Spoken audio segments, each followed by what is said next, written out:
Bueno, o sea que, según dijo doña Sara, ya estamos en vivo. Por ahí irán llegando las personas mientras vamos comenzando por aquí a saludar. Hola, Jerry. Hola, ¿qué tal? Bien, ya estamos listos por acá. Todo en orden. Bueno, pues para los que van llegando, los que nos van acompañando, les cuento, hoy estoy de nuevo desde Café Macondo.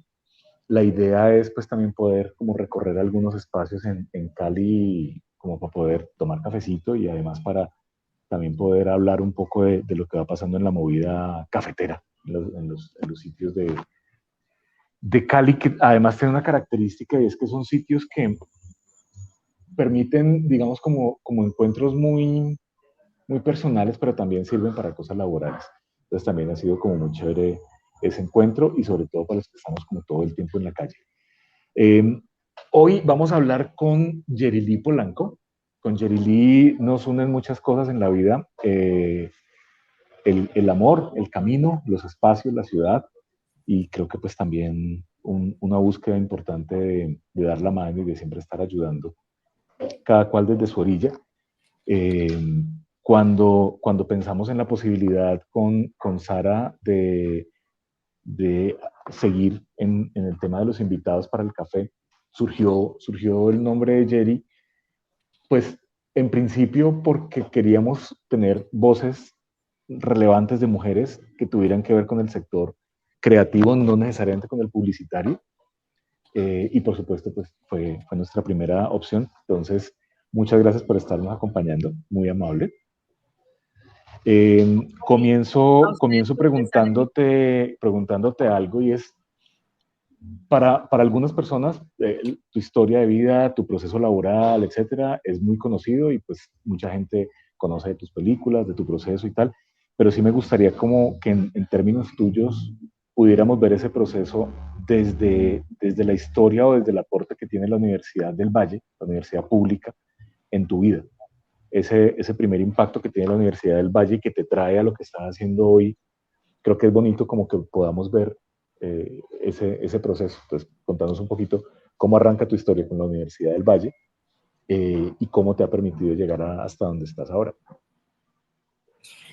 Bueno, eh, pues la universidad es como un amor, ¿no? A propósito de que esta charla tiene el título, la palabra el amor en medio de todo, eh, porque pues finalmente nunca pensé estudiar en otro lugar que no fuera ahí, ¿no? Una universidad pública, una como un lugar como muy importante para siempre lo que pasaba en la ciudad, ¿no? Entonces, desde el ámbito de vista cultural y académico, y también de mi, como de mi cercanía con el campo del arte y la cultura, a través como de mi camino de ser hija de mi padre y de mi madre. Entonces, pues creo que desde allí viene como una como una certeza, ¿no? De que yo finalmente estaba pues siendo, ay, se te volteó la cámara. ¿Sí? Sí, ya la vi. Horrible.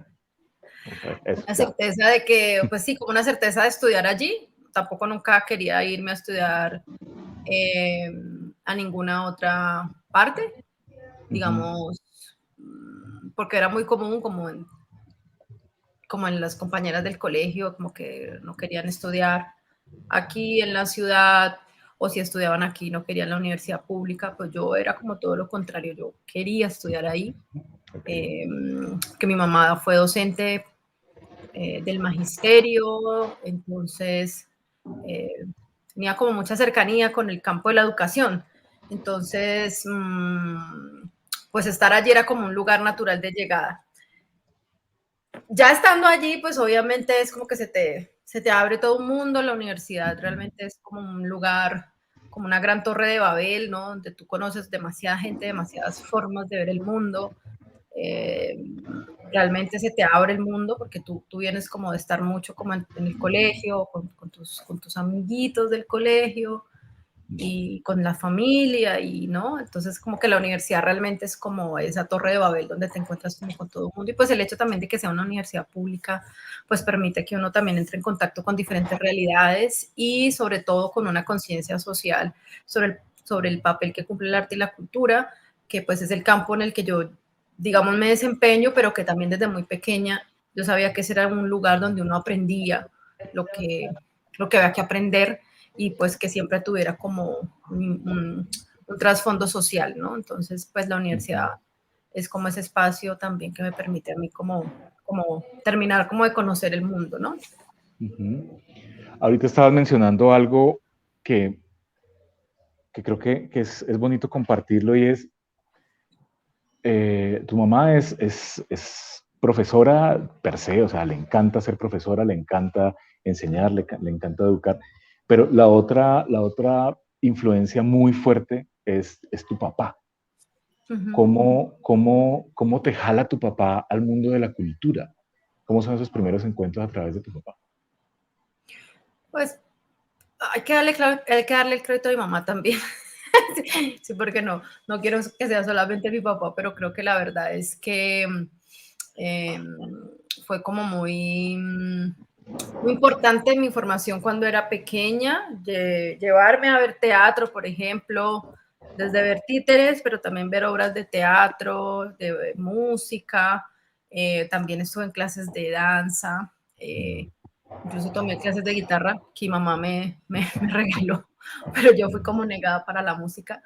Y entonces sí, fui, digamos, como tuve unos padres que me estimularon, digamos, también, digamos, en relación, digamos, a estas posibilidades, pues como de extra clase, ¿no? Entonces, pues el extra clase era ir justamente a clases de baile, gimnasia, deporte, y eso me hacía acercar también mucho a la ciudad. Yo sobre todo tengo el recuerdo muy claro de, pues como de ir a teatro, ¿no? Eso para mí era como muy importante. Y sí, mi papá, digamos, era cinéfilo, mi papá sí era el full cinéfilo de la casa y también era fotógrafo. Él tiene también además un pasado en el, digamos, en el teatro también, escritor, dramaturgo. eh, También, digamos que yo creo que mi papá pues era un cineasta frustrado siendo abogado. Yo creo que ese era como fue como su chicle, como él decía, y entonces siento que finalmente, pues hacía, digamos, se acercaba lo más que podía con el campo del arte y la cultura, ¿no? Ujú. Entonces, también ir al Museo La Tertulia era como, siempre era como un lugar donde había que ir. Entonces, creo que también viene muy desde la infancia. Sí, es que cuando yo veo esa relación tuya con tu papá, me parece que es un ejemplo importante. Dame un segundo que por acá llegó Carlos Mauricio con cafecito, pues ahí sí, toca, toca dar el espacio. Que saludos. Hola, que Hola. saludos. Hola, ¿qué tal? Entonces, entonces, salud, a tu salud, siempre. Bueno, ustedes que yo sí decía yo que no Gracias, soy hermano. cafetera. Yo no soy cafetera, pero disfruto el aroma. Me Está cae bien. mal. Entonces, Me estaba cae mal el pensando, café, el pero café, el eso café. no es por el café, sino por mí. Desde mucho tiempo atrás me cayó mal, entonces me tocó dejarlo, pero es una bebida muy rica, muy rica. Está bien. Pero el chocolate sí te gusta. Eso sí, nada Harto. que hacer. Entonces, a mí esa relación con tu papá me parece que es muy interesante. Siendo papá es una cosa que lo reta a uno de todas maneras, ver cómo tu papá fue haciendo una cama contigo, una escuela contigo, como arrastrando ese espacio cultural, pero también hay una cosa que no sé para quienes nos estén escuchando, que nos vayan a escuchar, es esto de la paternidad activa, pero que además es una paternidad que reta, es una paternidad que acompaña, es una paternidad que aún ya no estando en este plano sigue siendo una luz muy importante para ti. Y de las historias que yo recuerdo tuyas con tu papá están esos recorridos con la comunidad. O sea, esa mezcla de la cámara que siempre estaba presente con el trabajo por la comunidad y con el interés pues, de que la comunidad esté bien todo el tiempo. me parece que es muy interesante. ¿Cómo eran esos primeros recorridos con tu papá en tono de poesía o en tono de cámara o en tono de comunidad o en tono del movimiento femenino incluso? ¿Cómo era eso? ¿Cómo lo vivían? Pues yo creo que hay que decir pues, que mis padres ambos son muy, pues son hijos de la generación de los 60 y los 70, ¿no? Entonces, desde ahí también hay una manera de relacionarse con el mundo. Y pues mi papá siendo abogado, pues muchísimo más. Y en el momento en el que yo tenía entre 9 y 11 años, es, digamos, 1989, 1991, que es un momento muy importante para la historia de Colombia, donde, digamos, empiezan las elecciones populares, empieza todo el tema de la Constitución, se abaratan las cámaras de video, hay una explosión de la televisión comunitaria, y digamos que mi papá encuentra, por ejemplo, en la televisión comunitaria, pues como el espacio este, donde pues no era el cine, pero era la televisión, que es la historia también de muchas personas, y esto permite que él, que venía siendo fotógrafo, pues tenga una cámara de video, que haya una cámara de video también en la casa, ¿no? Y entonces empiezan a registrar, y él hacía parte también de varios procesos de televisión comunitaria, y en esos procesos de televisión comunitaria, pues lo que se hacía era grabar un poco lo que pasaba en los barrios, ¿no? Y entonces también toda esta movida, digamos, como ese clima político que había en esa época, que también no quiero ponerlo como de manera romántica, porque también fue un momento también de mucha violencia, pues como siempre ha sido acá en Colombia, siempre estamos como que siempre tenemos algo fuerte en temas de violencia, pero en esa época, digamos que pasaron cosas tan importantes como la Constitución Política de Colombia, la renovación de nuestra Carta, digamos, constitucional, pero a la vez también, obviamente, había muchos problemas sociales, ¿no? Y de violencia y de todos los conflictos que tiene Colombia.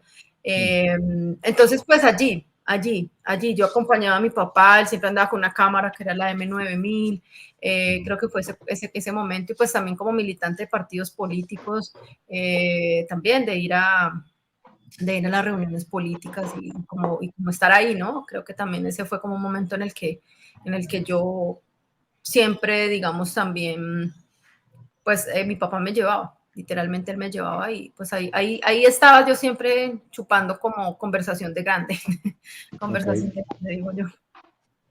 Y tu papá en algún momento comienza a hacer trabajo, a hacer una mezcla muy bonita, y es ese trabajo con la comunidad, con las mujeres puntualmente, con la poesía, pero también con el video y también con el teatro.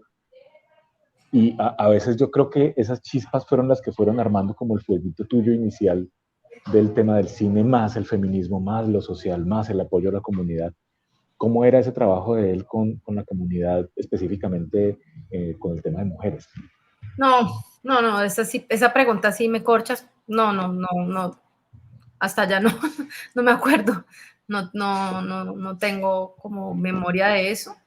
Digamos que cuando nombras como mi papá como también feminista, no podría también decir, ay, oye, ¿será que mi papá era feminista? No sé, tiendo a pensar que sí, tal cual como yo lo entiendo hoy, porque sobre todo pues mi papá era como un poco anarquista, diría yo, más que cualquier otra cosa, en muchas cosas de la vida. También pues muy defensor del movimiento de los derechos, digamos, de los derechos de las mujeres en los años 60 y 70. Entonces, pues yo diría, sí, él era feminista, sin duda, ¿no? Pero no me voy a acordar de eso. Sin embargo, como que también en mi formación, él siempre, digamos, como que, él siempre me motivó, ¿no? Como que yo era una creadora, siempre me puso en ese lugar, ¿no? Y siempre me estimulaba a que yo leyera, a que yo tomara fotos, ¿no? Él me regaló como una cámara de fotos. Sí, había siempre una estimulación en ese sentido, ¿no? Y creo que desde allí pues hay una postura también porque hay otros padres que podrían no hacerlo, ¿no? O no tener esa conciencia, o tener otros hijos hombres, y entonces pues creer que todo lo que ya sabemos con respecto al feminismo. Pero pues como que mi papá había como una función, digamos, como muy estimulante, diría yo, ¿no? Ok, y para comenzar a entrar un poco en el proceso tuyo de cine, comienzas en la universidad con tu grupo de trabajo, que pues incluso ese grupo aún se mantiene y siempre están como el encuentro y siempre es como el parche unibayuno y siempre es el parche que se va sacando adelante con cosas, sobre todo pues con el tema del cine. Pero ¿cómo son esos primeros pasos? ¿Cómo es el primer acercamiento? Primero la fotografía, porque además vale la pena pues también hacer el comentario que es una gran fotógrafa, el trabajo tuyo en fotografía es muy bello. Ojalá que algún día mucha gente lo pueda conocer, es muy, muy, muy poderoso. ¿Cómo se da ese paso entre el gusto personal por la fotografía al salto ya al cine? ¿En qué momento se hace ese cierre? Pues es que eso hace parte como de cómo también se dan las cosas en la universidad y pues lo primero que uno aprende pues, en los primeros semestres es la fotografía. Y después, más adelante, en los últimos semestres ya le dan a uno el taller audiovisuales. Pero digamos que yo rápidamente me bajé de la fotografía, siempre lo trato de reconocer porque sentí que no, que era un trabajo como solitario, ¿no? Era un trabajo en el que, un universo en el que seguramente me sentía tímida porque había que relacionarse como uno a uno con las personas, con una cámara, ¿no? Entonces también pienso, y aún a veces a mí me da miedo como sacar la cámara de fotos en un lugar donde, ay, yo quiero tomar una foto, pero me da miedo, ¿no? Que te roben o alguna cosa. Entonces, creo que me llené, como dice el dicho, me llené como de cucarachas y como que no seguí ese camino. Pero sí tuve como experiencias muy lindas también con la fotografía. Digamos que recuerdo haberle hecho un book a una amiga, actriz, recuerdo haber también trabajado en la foto fija de varias películas. Digamos que de hecho mi primer momento en el cine fue como foto fija, no como productora. Y también pues hice parte de un colectivo que diseñamos un proceso de formación en fotografía para niños en la Comuna 20, o Siloé como también se conoce. Pues la relación mía con la fotografía es demasiado íntima, en el sentido pues de como el tesoro, como lo resguardo, pero como digamos profesionalmente no avancé, digamos, como hacia allá, ¿no? Como a decir, bueno, voy a ser fotógrafa, ¿no? Pero sí me gusta mucho, me encanta, me encanta la fotografía como lenguaje, como todas las posibilidades que puede tener esa expresión artística. Ahorita que estabas hablando de la foto fija, de pronto mucha gente no tiene claro qué es y por qué es importante la foto fija, sobre todo en un 2022 en que ya no tenemos las fotos de las películas cuando vamos a entrar a la sala, como antes sí tenía uno las fotos allí, te daban como una idea de qué iba a pasar. ¿Qué es la foto fija? ¿Y cómo es esa entrada tuya a la foto fija? Porque es tu entrada al mundo del cine, finalmente. Sí, pues en realidad mi primera película fue en El Rey, que fue también como una experiencia como muy mítica, diría yo, muy determinante para la ciudad, porque no se hacía cine después de casi 16 años. Entonces digamos que mucha gente que había hecho cine en otra época y nuevas generaciones como la mía para ese entonces, más o menos el año 2003 creo, pues tuvimos esa experiencia. Yo ahí fui asistente de producción en el departamento de vestuario. Posteriormente, no recuerdo en este momento los años, pero hice la foto fija de la película Yo Soy Otro de Oscar Campo y también Perro Come Perro de Carlos Moreno. Esas también fueron como las dos primeras experiencias, ya digamos, de trabajar en una película. Perdón, las tres primeras. Y después, en medio de eso, ya después fue surgiendo, digamos, el proceso de formación y de fundación de Contravía Films, donde fui socia durante 10 años digamos, de este grupo de cineastas en los que está William Vega, Marcela Gómez y Oscar Ruiz, en el que pues forjamos también un camino pues, de producción cinematográfica en la ciudad, digamos, iniciando la década pasada, pues, 2009, 2010, 2011, que empezamos, digamos, ese camino. Ya vemos que ya empezamos a ver, se empezaron a ver nuestras películas ya producidas. Ok, ¿por qué es importante la foto fija en el cine? Pues siempre lo ha sido, primero porque, digamos que antes cuando las películas se grababan en 35 milímetros, digo, antes, es decir, que siempre no existía el cine digital, entonces, pues una manera de previsualizar las películas y pues era a través de las fotos fijas, ¿no? Entonces era muy importante tener una muy buena foto fija.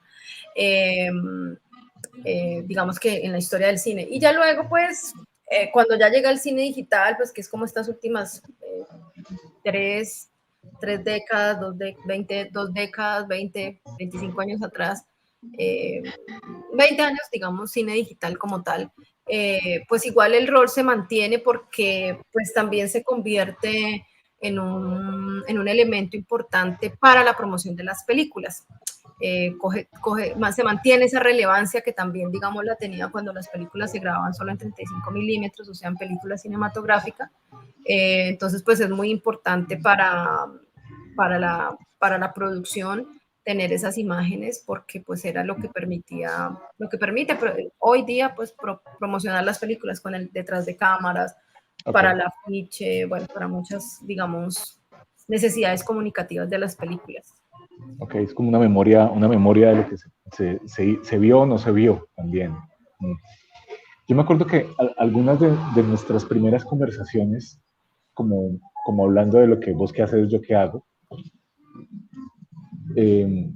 yo comencé a entender que el proceso del cine en Colombia, como yo no sé si en el resto del mundo funcionará así, pero en Colombia como industria, es un negocio muy raro. Es decir, para los que estamos en el mundo de la publicidad, en el mundo del comercio y tal, es un negocio, una industria extraña, que lo extraño no es malo, pero es extraña, porque son negocios de muy largo aguante.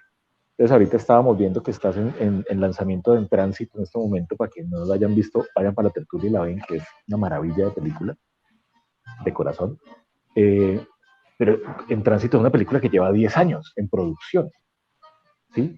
Entonces cuando uno desde afuera, digamos desde el mundo publicitario que está acostumbrado a que las cosas se hacen ya, se cierran ya, se generó dinero ya, se recoge y luego sigue el proceso, encontrar una industria en la que los procesos se demoran 8 años, 5 años, 10 años, pues como que lo cuestiona uno un poco. ¿Cómo es ese, ya como industria, cómo un cineasta en Colombia logra sostenerse con unos proyectos que son tan largos y que a veces la rentabilidad en taquilla, por ejemplo, es tan corta, siendo, por ejemplo, productos independientes? ¿Cómo para que la gente que no lo conoce, cómo es ese proceso de esas negociaciones tan largas, sobre todo para poder uno sostener el día a día como la vida? Pues. Me da risa porque me acuerdo de esas primeras conversaciones que tú y yo tenías y tú no podías creerlo. Casi 8 años para sacar una película y en taquilla van 500 personas y ya quedaste feliz, no jodas. Pues también es digamos, es una manera de hacer las cosas, no es una manera, digamos, de todos los que hacemos cine o de todos los que trabajamos en el campo audiovisual, pero sí es como una cierta, un cierto interés, diría yo, por generar obra y por generar una obra que le hable al mundo y haga memoria, ¿no? Entonces creo que ese punto, pues te aleja rápidamente de decir yo voy a hacer con esto dinero. Hombre, que por supuesto uno quisiera que todo lo que uno hiciera como que fuera comercial, ¿no? A veces como estas historias de, no, vea, Van Gogh, ¿quién es que Van Gogh murió en la, no sé, en la bancarrota, murió olvidado, todos estos artistas que no son, digamos, como quien dice nadie, son artistas que no son reconocidos, digamos, en su época, sino que lo eran hace mucho tiempo. Entonces ahora sus obras se venden y son famosas, ¿no? Pero pues son como esas a lo que voy es que son como incongruencias, ¿no? Como que diría, pues, pasa todo el tiempo, no pasa solamente en el cine, es lo que quiero decir, ¿no? El arte tiene de alguna manera, pues, como una contradicción interna, ¿no? Entre ser arte o ser negocio. Y creo que es una disyuntiva de muchos siglos. Y pues creo que mi experiencia un poco se instala en esa, como en esa disyuntiva, ¿no? Como en esa contradicción o en esa tensión, ¿no? Porque finalmente pues yo he podido, digamos, sustentar en el tiempo diversas estructuras administrativas como tener empresa, he logrado sustentar una vida laboral, emplearme, digamos, en mis propios proyectos y emplear a gente. Hemos logrado a través de diferentes como momentos y ritmos también, digamos, de esos productos, venderlos, ¿no? Entonces son como otras dinámicas, creo que tiene que ver como con otras dinámicas, como con otras temporalidades, es decir, no es como que tú armas un producto y lo empacas y lo pones en la tienda y lo vendes, y no, es otro ritmo y son otros propósitos los que están allí puestos, ¿no? Y en el caso particular del cine que yo hago, pues tiene que ver sobre todo porque pues son diversas apuestas que hablan, digamos, desde otros lenguajes, otras búsquedas narrativas, otras búsquedas expresivas, que justamente pues se alejan de los lenguajes convencionales, podría decir uno, de las historias convencionales, y si hay una búsqueda, sí, en eso sí, digamos que es importante pues reconocerlo, ¿no? Que si hay unas búsquedas por otro tipo de historias y un empeño también en contarlos de distintas maneras. Entonces, pero eso no termina siendo comercial ni termina siendo popular, pero pienso que ha aportado, digamos, a la construcción de una cinematografía, digamos, con diferentes películas de las que yo he hecho parte y procesos en los que he trabajado. Entonces, pues como que uno mira hacia atrás y siente que quedaron como unas semillas, quedaron unas memorias sembradas de historias y que permiten pues como que siempre volver a ellas, ¿no? Y creo que eso es como lo más valioso, más que ser una cosa de consumo y que ¿no? Creo que estamos, al menos desde lo que yo produzco, estoy bastante lejos pues como de eso. Sí, yo te pregunto por dos cosas. Uno, porque de pronto alguien que esté viendo esto o que lo vaya a ver después dice, hombre, qué chévere poder entrar a estudiar cine, o tengo un hijo o una hija que va a entrar a estudiar cine, pero ¿será que esa vaina sí pueden vivir? ¿Será que esa vaina pueden comer?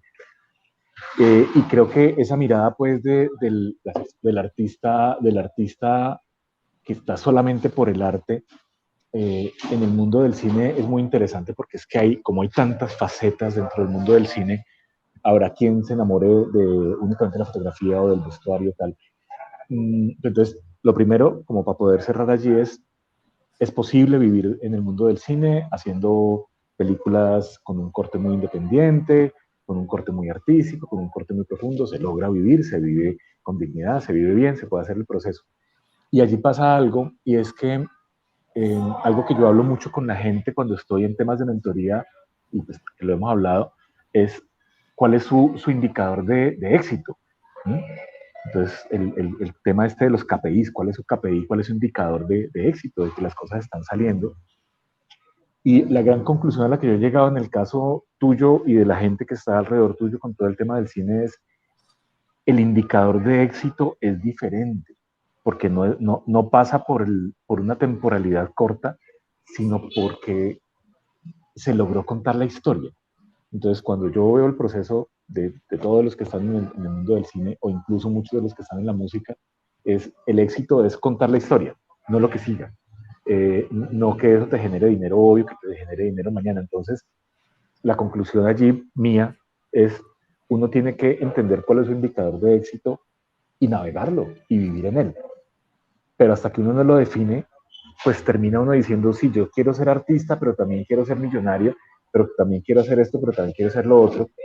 Y ahí a mí se me atraviesa algo, y es que tú entras, tú arrancas sociedad ¿en qué año con Contavía? Acuérdame, por favor. 2006. 2006. Ustedes llegan justo, o sea, 2006, y todo el proceso de industrias culturales de Cali, del PRIC, comienza en 2009. O sea que ustedes llegan, cuando llega el proyecto, ustedes ya llevan 3 años caminando. Y ahí va la pregunta. Todo este discurso de las industrias culturales, todo este discurso de la economía naranja, cuando comienza a atravesar el mundo del cine independiente como el mundo tuyo, ¿qué tanto aporta realmente toda esa estructura empresarial? ¿Aporta para el tipo de industria en la que estás? ¿O eso realmente se quedó por allá como una literatura fría que en la vida cotidiana no se puede aplicar? Porque yo sé que tú eres muy juiciosa y estás siempre en todos los procesos de capacitación, de mirada, de las salas de concertación, de cómo se estructuran las cosas, pero todo esto que llaman industria cultural y economía naranja, ¿realmente le ha ayudado al mundo del cine independiente? ¿Es posible aplicarlo como lo plantean?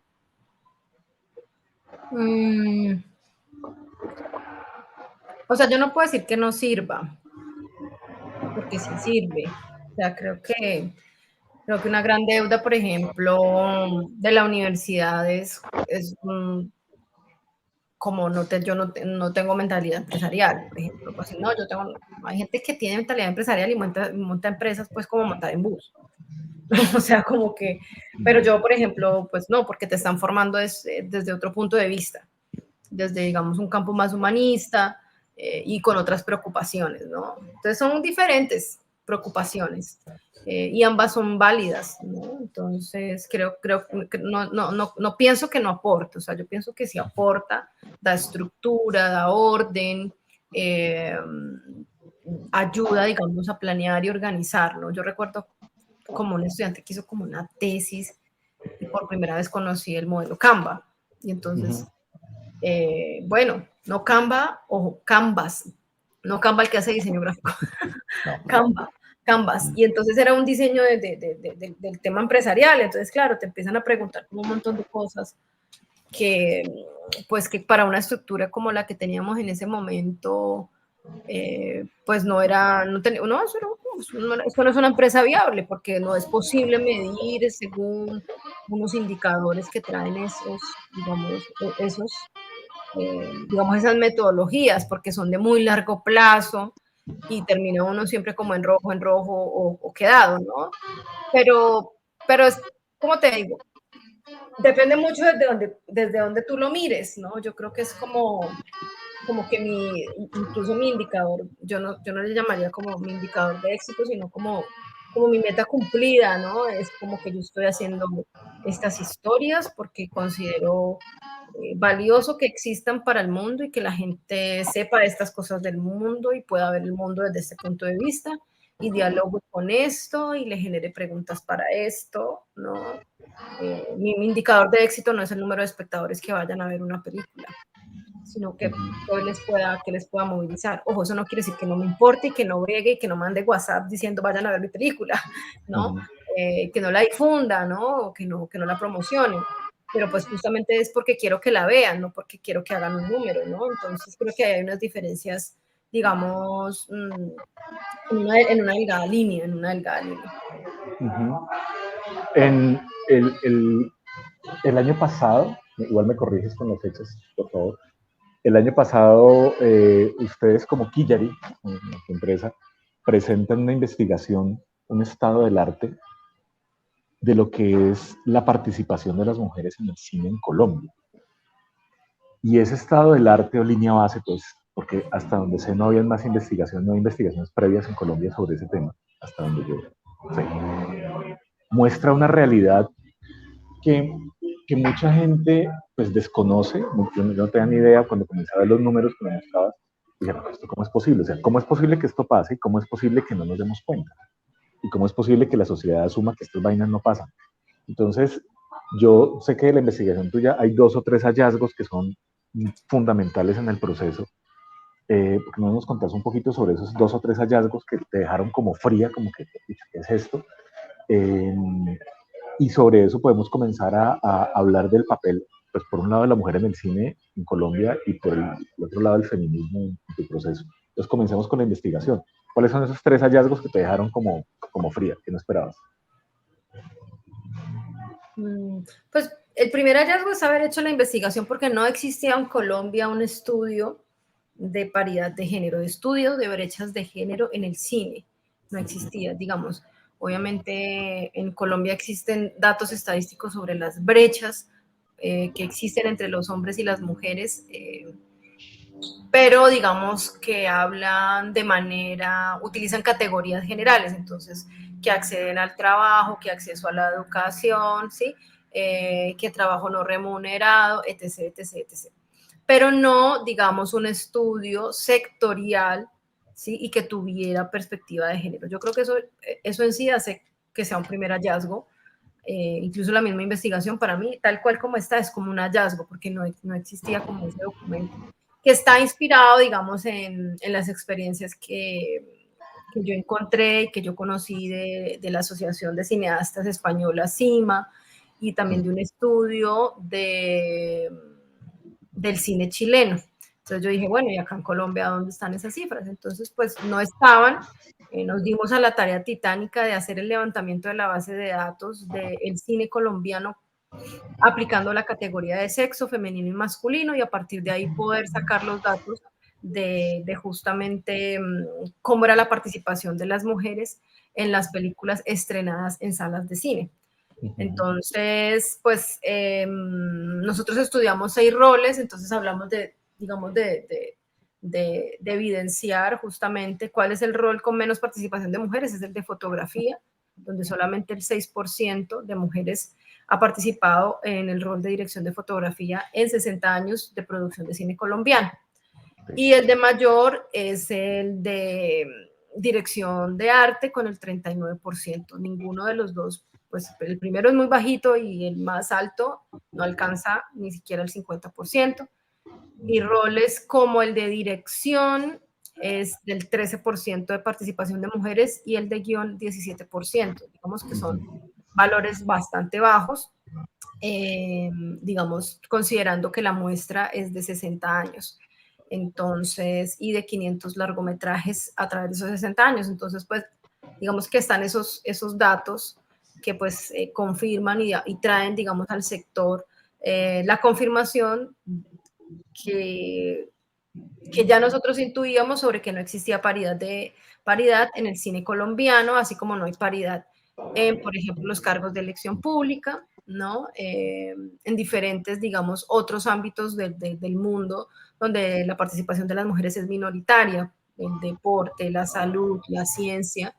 Digamos que el cine no es ajeno, pero ya digamos que esto se vuelve una evidencia, unos datos precisos, unos datos que, digamos, se conviertan en insumos importantes para emprender acciones afirmativas para, pues, reducir esas brechas de participación de las mujeres. Entonces, pues, eso es como en términos generales, como los aportes de la investigación. Sí, yo me quiero detener un momento en ese 13% de las directoras, que me parece pues escandaloso. Eh, pero me parece que es muy, muy delicado porque finalmente, de nuevo me corriges, es el director el que decide cómo se va a contar la historia, es quien da su mirada y su versión de la historia, y si solamente el 13% de las películas en Colombia tienen una versión de la historia desde los ojos de las mujeres, pues estamos jodidos porque finalmente estamos replicando el mismo discurso desde la mirada de los hombres, que no quiere decir que sea mala o que sea buena, simplemente es que es la mirada del hombre. Y yo sé que dentro del proceso tuyo, como Killary, ya hablando un poco de la empresa, uno de los objetivos es precisamente darle herramientas a las mujeres para que puedan a través del mundo del cine contar sus historias. ¿Qué es Killary? ¿Qué está haciendo para eso específicamente? Para darle fuerza a las mujeres en el cine. Pues hace muchos años venía en mí resonando y diferentes eventos me llevaron como a tener como la certeza de, de crear un espacio para la creación desde las voces femeninas, ¿no? Entonces, esto se fue acuñando ya hace 4 o 5 años y finalmente surge como un ejercicio eh, personal en el que en ese momento estaba recibiendo unas clases con Giovanni Martínez y eran como sobre culturas ancestrales, y allí era como, bueno, ¿qué te gustaría, qué harías si tuvieras todo el dinero y todo el tiempo para hacer algo, ¿no?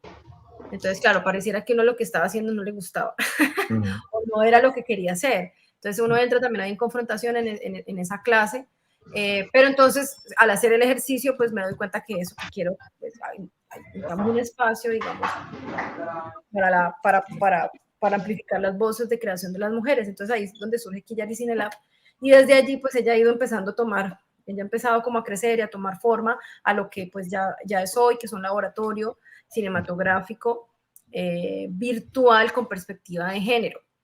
¿Esto qué significa? Significa que es un ecosistema en el que justamente las mujeres y las mujeres diversas tienen un escenario en el que pueden encontrar acciones de formación, información, información específica y cualificada a través de nuestras investigaciones, y donde pueden acercarse y encontrar mujeres cineastas a través, digamos, de las acciones de visibilización que hacemos en Quillari. Entonces, pues nosotros somos una comunidad con un ADN virtual y que pues trabaja en esos tres frentes, digamos, misionales, como le llamamos. En ese proceso, ¿qué aparece primero en tu vida? ¿Quillari, el feminismo, salen de la mano? ¿Cómo comienzas a darte cuenta que hay unas corrientes de feminismo, además que con todo el juicio y rigor tuyo para el tema de investigación? Me imagino esos primeros momentos comiendo el libro y tratando de entender qué era eso y cuáles eran las diferentes vertientes que había. Entonces, ¿cómo se relaciona tu encuentro personal con el feminismo con lo que estaba pasando con Quillari? ¿Cómo se interconectan esas dos cosas?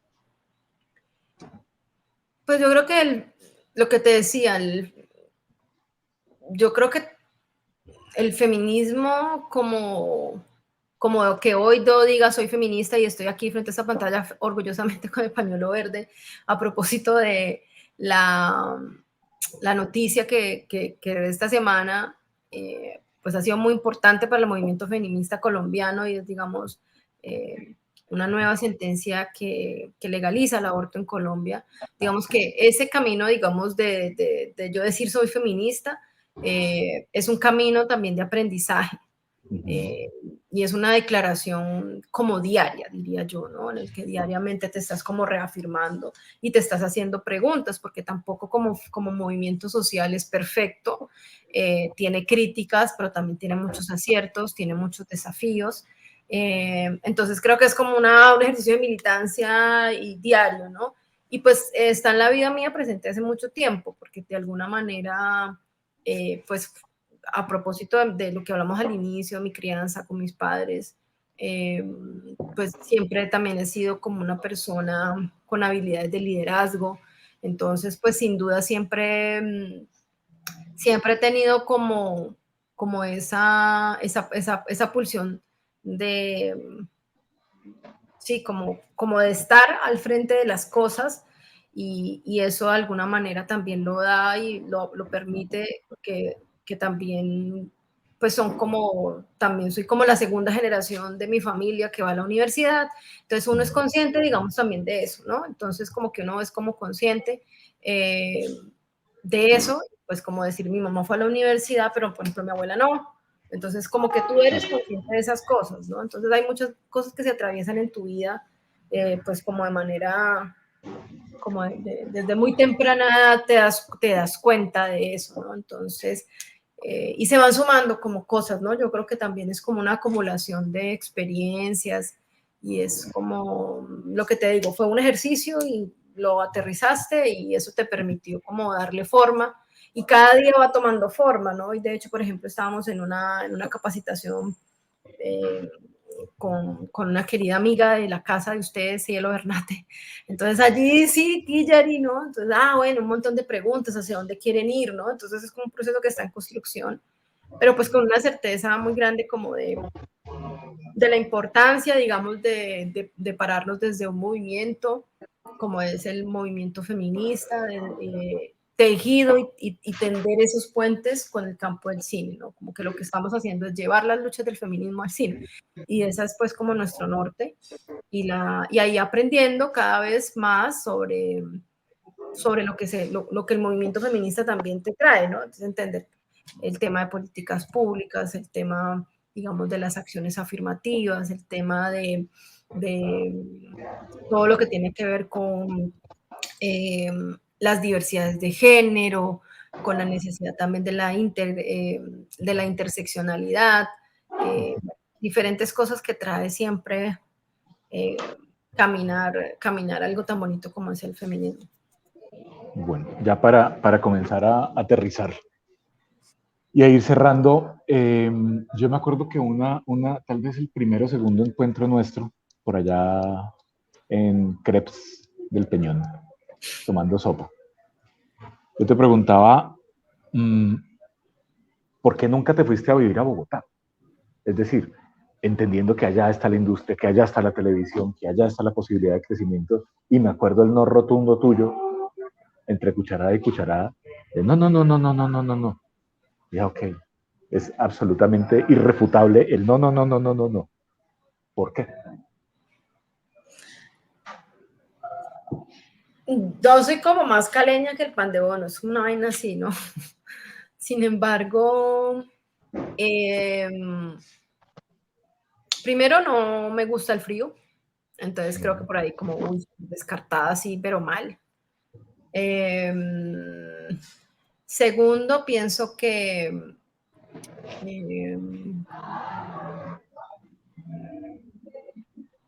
pues como que hoy que me hiciste, pues como que recuerdo como por qué tomé esa decisión en ese momento, porque siento que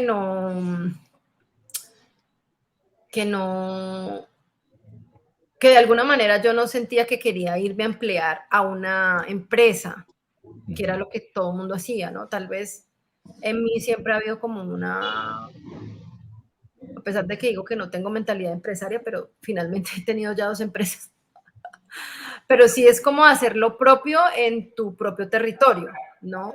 Entonces como que irme de pronto era sentirme extraña, ajena, empezar desde cero, muy enamorada de mi ciudad, de lo que aquí se puede hacer, y como que también recuerdo un profesor diciendo, no, es que eso aquí es pura fuga de cerebros, entonces todo el mundo pues se forma y luego se va para allá, ¿no? Y como que no, yo no quería ser parte también de esa fuga de cerebros, ¿no? Como que también ideológicamente me resistía a ser como parte como de esa fuga, pues al menos en ese momento, ¿no? Y como con la idea y la convicción, pues como de hacer lo propio, siempre, de hacer lo propio, de que hay muchas cosas que se pueden hacer aquí, ¿no? Entonces, tal vez es por ahí. De pronto, la gente más cercana al mundo del cine sabe tu cercanía y la influencia que tuvo, que tiene Luis Ospina en tu vida. Si miramos, si nos vamos al tiempo hacia adelante, 5 años, 10 años, 20 años, y uno mira hacia atrás, ¿cuál fue o cuál es el gran aporte de Luis Ospina al cine colombiano en principio, pero sobre todo de Cali? ¿Cuál es el gran aporte de él desde la mirada tuya? Es una pregunta. Es como para una pregunta Para otro en vivo. Pues yo creo que sin duda, pues Luis hace parte como de un grupo, el grupo, lo que se llama, conoce como el grupo de Cali, con Carlos Mayolo, con Andrés Caicedo, el mismo Ramiro Arbeláez, que digamos son un grupo que de alguna manera pues empezó a hacer un cine y a relacionarse con el cine pues como de una manera muy, ¿cómo decirlo? Que iba a decir pasional, pero no, era como de una manera muy, sí, como sin pausa, ¿no? ¿no? Había como un deseo muy fuerte, digamos, de hacer cine, o de pensar el cine, o de escribir el cine, pues digamos más en el caso de Andrés Caicedo, por ejemplo. Y creo que pues a partir de pues como de ese amor por el cine también, ¿no? Pues hicieron unas películas disruptoras, unas películas que de alguna manera han sido importantes para la historia, no solamente del cine de Cali, sino de Colombia, y creo que pues desde ahí han dejado, digamos, como que no dejaron un sembrado, una semilla, dejaron, digamos, una obra también, ¿no? Entonces, pues creo que parte como desde allí. Ya, digamos, la obra de Luis como tal, pues es una obra en la que él recorre mucho, digamos, también su vida personal, su relación con la ciudad, sus preguntas sobre el arte, ¿no? Entonces creo que es una persona también muy reflexiva, también interesado por otro tipo de cine que no es el comercial. De hecho, pues cuando se funda el Festival Internacional de Cine de Cali y él es invitado, digamos que parte de lo que escribe es que FICALI, el Festival Internacional de Cine de Cali, es un cine para mostrar el cine que no es visible. Entonces allí también hay una apuesta, digamos, curatorial, pero que en el fondo también es filosófica, desde ese lugar, sí, digamos, como de qué también es lo que esta ciudad, cuál es el festival de cine que se merece esta ciudad, ¿no? Entonces no iba a ser un festival de cine comercial, sino un festival, digamos, como que todo el tiempo está buscando y dialogando con otras formas expresivas, ¿no?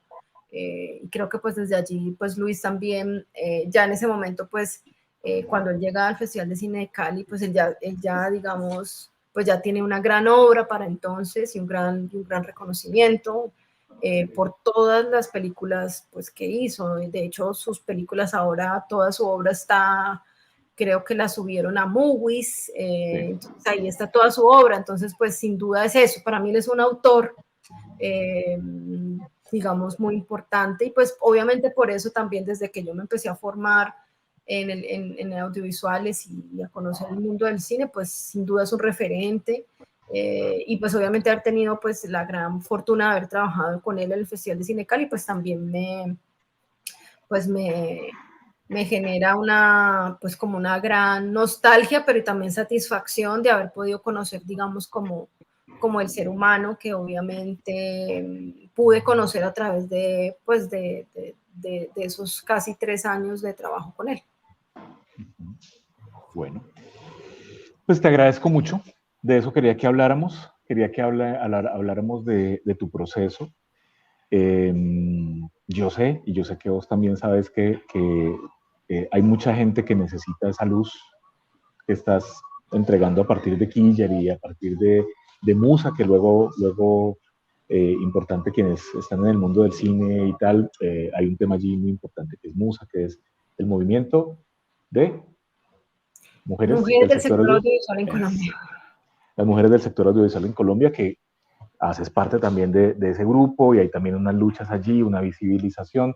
Yo sé que para mucha gente esta información y esto que estamos contando es muy importante y pues te agradezco el espacio. Te agradezco el espacio porque sabíamos que la invitación iba a ser como, ¿en serio? Como raro, pero qué chévere que nos podamos encontrar. No, usted estuvo muy con la serio. Gente. Yo sí, siempre, yo siempre soy muy serio. Muy serio, Lobsan. ¿Está muy serio? Está bien, está bien. Ahí debe estar Juan Carlos riéndose de la historia. Me dijo, a ver cuál de los dos se pone rojo primero. Imagínate. Nada, te agradezco mucho. Para quienes pasan por acá con frecuencia, muchas gracias también por su tiempo, que nos han estado acompañando, quienes luego se encuentren con nosotros en YouTube también. Y una invitación muy, muy grande a que se den una pasadita por la tertulia a ver En Tránsito. Es una película fabulosa. ¿Cuándo la tenemos? La próxima semana, este fin de semana está también, ¿verdad? No, este fin de semana. El 27 de febrero a las 6 de la tarde en el Museo de la Tertulia tenemos una nueva función, pues de esta ya es mi séptima película producida, se llama En Tránsito, es un documental biográfico y bueno, esperarlos como siempre, de todas maneras en la tertulia, que también es donde trabajo, Y bueno, y toda la oferta que siempre tenemos pues en el museo, y pues también agradecer a las personitas que escribieron ahí en el chat, los amigos que nos escucharon, y bueno, las personas que luego lleguen hasta aquí y nos escuchen la carreta, el cuento. Bueno, está muy bien. Muchas gracias. Nos vemos. Bueno, no, gracias por la invitación, y pues nada, aquí seguimos firmes. Un beso. Cuídate mucho. Nos vemos ahorita. Chao. Chao. Muchas gracias a todos. Nos seguimos viendo. Cuídense.